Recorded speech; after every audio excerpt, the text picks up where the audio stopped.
Good morning. I'm Stephen Toop, and I serve as President and Vice Chancellor of the University of British Columbia. Every year at Congregation, UBC has the honor of bestowing honorary degrees upon individuals who, in the opinion of the university community, have fit the criteria of excellence and eminence in their chosen field. Douglas Coupland is one of those individuals, and I invite him now to step forward to receive his honorary degree.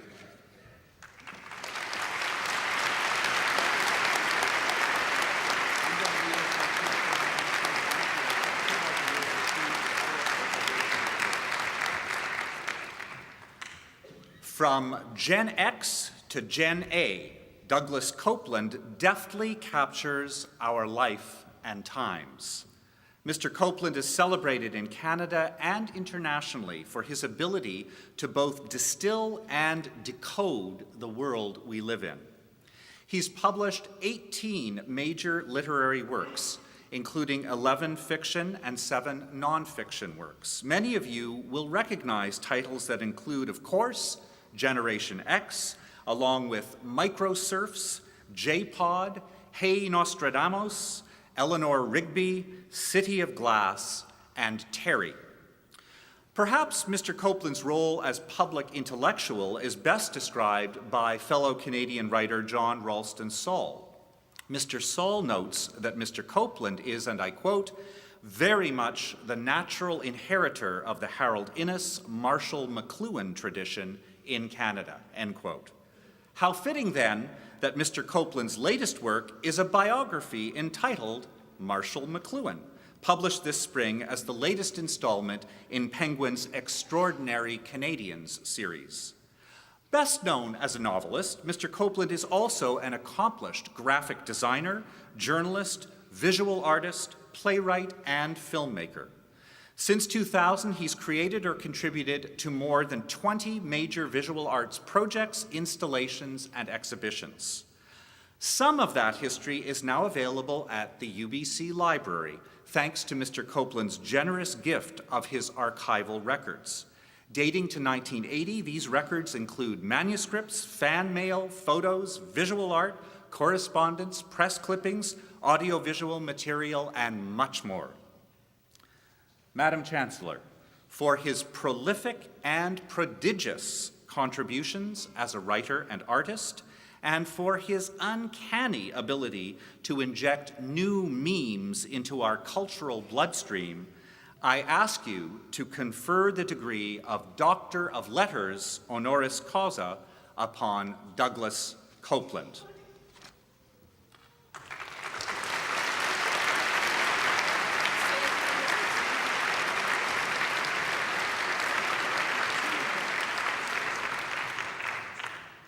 By authority of the Senate of this university, I confer upon you, Douglas Coupland, the title and degree Doctor of Letters, honoris causa.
I'm now delighted to ask Dr. Coupland to say a few words.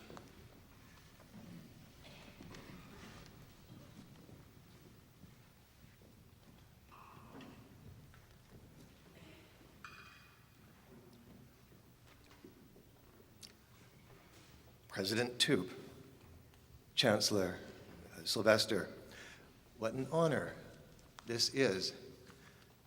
And what a great sound system. Now look, oh, I should also say fellow graduates. Congratulations. I thought I would take today's very quick speech in a different direction than you might normally expect, because I'm looking at you all now and I'm remembering this old movie I saw on TV. It was about a 747 in mid-flight, and all the passengers on the plane abruptly vanished. And in the movie, the passengers who had vanished, they were represented by the clothing they left behind in their seats. And this struck me as dishonest in some sort of way. And so I got to thinking about the whole notion of vanishing a bit further, and what does it mean for something to vanish, for a person? What if you were to disappear? What would actually be disappearing? So what if all of you seated here in the audience, you graduates, were to vanish on me right now, or if you were a certain sort of Christian, what would be left behind if Jesus took you up to heaven? So, obviously, I think your clothing would be left behind. But the list doesn't end there. Your jewelry, hair extensions, dental veneers, crowns, pacemakers, metal pins left in from surgery, breast implants.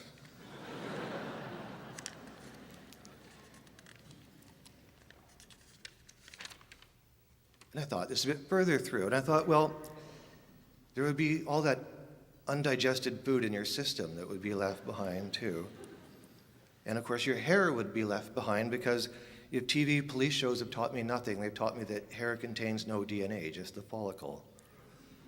So what about your bones? Well, bones are made of largely calcium compounds, and calcium carbonate is the same calcium carbonate everywhere in the universe. So it's not very you, is it really? And I guess, therefore, all your bones would be left behind. Maybe some marrow would go up to heaven as well. And then I read that for every cell in the human body, there are 10 non-you cells, funguses, bacteria, viruses. So they'd be left behind too, with your clothing and everything else. And your body's not even a body, is it? It's an ecosystem. Let's push this further. What about water? Well, water is just water, not technically part of you. So all of your left behind clothing, your caps, your graduation gowns, everything will be soaking wet. Now, what about all the cells in your body? How would they be classified as you or not you? Sperm and egg cells would be left behind because they're only half of you, really, just containing half of your DNA. And there's that word again, DNA. DNA. I look inside a sample from any one of you here in the audience, you lovely grads, say a skin cell, and it becomes clear that the only thing out there in the chairs that is really you is your DNA, and everything else is just fabric, proteins, fats, enzyme, hemoglobin, eyeglasses, wallets. So if we were actually to take everything that is you, or if Jesus were to take you away to heaven, all that would be leaving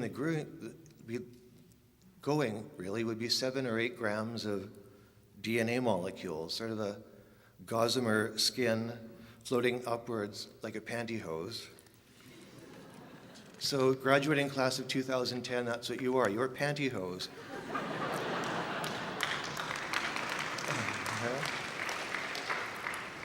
And the thing is, you're probably not even a very good brand. You're more like bulk pantyhose from Costco, because DNA is a mass-produced item, which is basically identical from one person to another.